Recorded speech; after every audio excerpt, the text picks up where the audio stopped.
이 시간 우리에게 주시는 하나님의 말씀 요한계시록 2장 1절에서 7절까지 말씀입니다. 신약 성경 500쪽에 있습니다. 에베소 교회의 사자에게 편지하라. 오른손에 있는 7별을 붙잡고 7 금쪽대 사이를 거니시는 이가 이르시되 내가 내 행위와 수고와 내 인내를 알고 또 악한 자들을 용납하지 아니한 것과 자칭 사도라 하되 아닌 자들을 시험하여 그의 거짓된 것을 내가 드러낸 것과 또 내가 참고 내 이름을 위하여 견디고 게으르지 아니한 것을 아노라. 그러나 너를 책망할 것이 있나니 너의 처음 사랑을 버렸느니라. 그러므로 어디서 떨어졌는지를 생각하고 회개하여 처음 행위를 가지라. 만일 그리하지 아니하고 회개하지 아니하면 내가 내게 가서 내 촛대를 그 자리에서 옮기리라. 오직 내게 이것이 있으니 내가 니골라 당의 행위를 미워하는도다. 나도 이것을 미워하노라. 비 있는 자는 성령이 교회들에게 하시는 말씀을 들을지어다. 이기는 그에게는 내가 하나님의 낙원에 있는 생명나무의 열매를 주어 먹게 하리라. 아멘. 샬롬, 주님의 평강이 함께하기를 소원합니다. 아멘. 요한계시록 2장 3장 말씀은 소아시아 7교회를 향한 말씀입니다. 물론 당시에 7교회를 향해 주셨던 말씀은 오늘 우리 교회를 향한 말씀이기도 합니다. 소아시아 7교회를 살펴보는 것은 의미가 있죠. 오늘날 교회에도 적용되는 말씀이기 때문에 상당히 큰 의미가 있습니다. 오늘 말씀 1절에 보면 오른손에 7별을 붙잡고 7 금촛대 사이를 거니시는 이가 있습니다. 그분이 누구일까요? 우리가 1장에서부터 쭉 살펴보면 인자 같은 이가 나타나는 것을 보게 되고 이분이 바로 예수 그리스도라는 것을 알게 됩니다. 사도 요한이 본 예수 그리스도의 모습이죠. 오른손에 7별을 붙잡았습니다. 오른손으로 7별을 붙잡고 계십니다. 7 금촛대 사이를 거니시고 계십니다. 이것이 무슨 뜻일까요? 요한계시록 1장 20절에 보면 어느 정도 해석이 가능합니다. 1장 20절 말씀입니다. 계시록 1장 20절 말씀. 내가 본 것은 내 오른손에 7별의 비밀과 또 7 금촛대라. 7별은 7 교회의 사자요 7 촛대는 7 교회니라. 7별은 7 교회의 사자요 7 촛대는 7 교회니라. 그렇게 말씀합니다. 여기서 우리가 알 수 있는 것이 있죠. 예수님이 오른손으로 7별, 즉 7 교회의 사자를 붙들고 계십니다. 또 예수님이 7 금촛대, 7 교회의 사이를 거닐고 계십니다. 붙들고 계시는 예수님, 거니시는 예수님이 계십니다. 그러면 우리가 생각해 볼 때 누가 교회를 7 교회 사이를 거니시는 분이 계신데 누가 교회를 주관한다는 말씀일까요?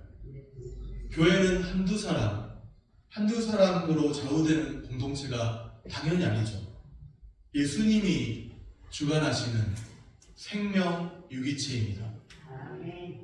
예수님께서 자기 피로 사신 교회입니다. 그 교회를 친히 주님이 붙들고 계심을 믿으시기를 바랍니다. 아멘. 교회를 붙들고 계시는 예수님께서 하시는 말씀이 있죠. 오늘 본문 요한계시록 2장 2절에 보면 에베소 교회를 향한 예수님의 칭찬과 격려의 말씀이 있습니다. 요한계시록 2장 2절 말씀입니다. 내가 내 행위와 수고와 내 인내를 알고 또 악한 자들을 용납하지 아니한 것과 자칭 사도라 하되 아닌 자들을 시험하여 그의 거짓된 것을 내가 드러낸 것과. 여기에 보면 악한 자들을 용납하지 아니하였다. 자칭 사도라 하되 아닌 자들을 시험하여 그의 거짓된 것을 드러내었다. 그런 내용이 나옵니다. 이것은 에베소 교회가 이단을 막아내었음을 뜻합니다. 초대교회 상황에서 자칭 사도라는 사람을 시험하여서 거짓된 것을 드러내었습니다. 이 일이 쉬운 일이었을까요? 초대교회는 외부적으로는 박해 위협이 있었죠. 내부적으로는 이단의 위협이 있었습니다. 외부적으로 박해를 겪고 있는 그 상황 가운데서 내부적으로 이단을 막아내었습니다. 상당히 어려운 일이었겠죠. 에베소 교회가 이단을 막아냈습니다. 그러면 에베소 교회가 막아낸 이단이 구체적으로 무엇일까요? 어떤 이단일까요? 6절 말씀입니다. 오직 내게 이것이 있으니 내가 니골라당의 행위를 미워하노라. 나도 이것을 미워하노라. 6절에 보니까 니골라당의 행위를 미워한다. 그런 말씀이 있습니다. 에베소 교회가 막아낸 이단이 니골라당이었습니다. 교회 역사에 이레니우스라는 사람이 나옵니다. 2세기 후반 헬라 교부입니다. 사도 요한 우리가 잘 아시죠? 사도 요한. 그 사도 요한 뒤를 이은 사람이 폴리캅이라는 사람이 있고요. 그 다음 폴리캅 그 이후에 이레니우스로 그 계보가 이어지죠. 사도 요한, 폴리갑 그리고 이레니우스 그렇게 계보가 이어집니다. 이 이레니우스에 의하면 니골라는 초대교회 7 집사 중 하나인 유대교에 입교했던 안디옥 사람 니골라로 보고 있습니다. 어디에서 그 내용이 나오냐면 사도행전 6장 5절에 언급되어 있는 니골라이죠. 사도행전 6장 5절에 초대교회 7 집사 중에 한 사람 니골라입니다. 그런데 이 니골라가 나중에 타락해서 이단이 되었다고 하는 그 내용이 있습니다. 이레니우스의 이단논박이라는 책에서 언급되고 있는 내용이죠. 그런데 니골라와 니골라당을 연결하는 그 근거가 빈약합니다.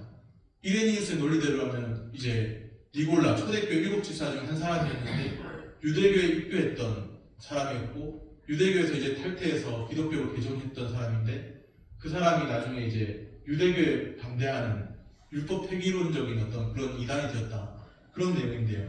니골라와 니골라당, 여기 말하는 니골라당, 니골라당이 니골라를 따른 사람인지 그런 것조차도 그 근거가 빈약합니다. 대부분 학자들은 니골라당을 요한계시록 2장 14절, 15절에 언급된 발람의 교훈과 같은 것으로 봅니다.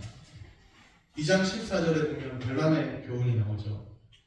니골라당에 대한 정보가 니골라당이라는 말이 나오긴 하지만 2장 14절 15절에 보면 니골라당이 나오긴 하지만 정보가 한정적입니다. 정확한 것을 알 수가 없다는 것이죠.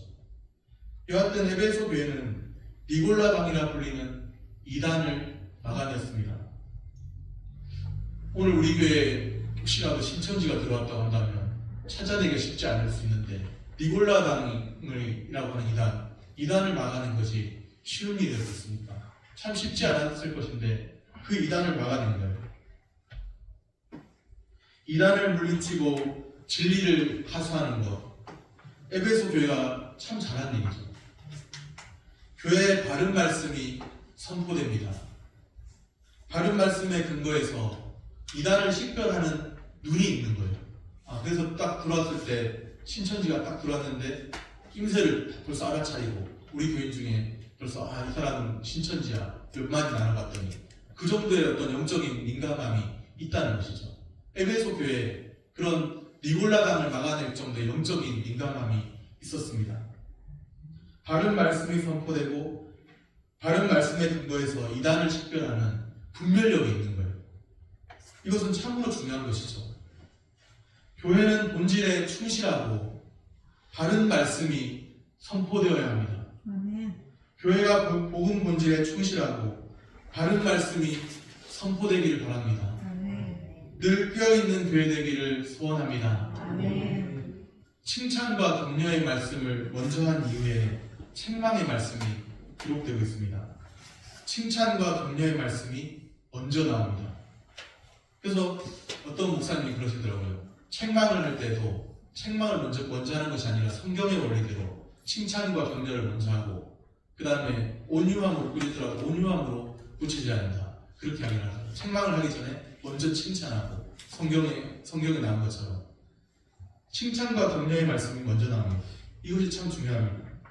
한국교회 어떤 이단은 요한계시록 2장 3장에 7교회가 나오잖아요. 에베소 교회부터 해서 7교회, 요한계시록 7교회가 나옵니다. 에서버두사빌라 해서 에베소, 서머나, 버가모, 도아디라, 사데, 빌라델비아, 라오디게아 교회 요한계시록 2장 3장이 7개 교회입니다. 요한계시록에 나오는 7교회가 나오는데요. 그 교회를 한국교회 어떤 이단은 배도한 교회라고 그렇게 규정합니다. 요한계시록에 나오는 7교회는 배도한 교회라고 그렇게 본다는 것이죠.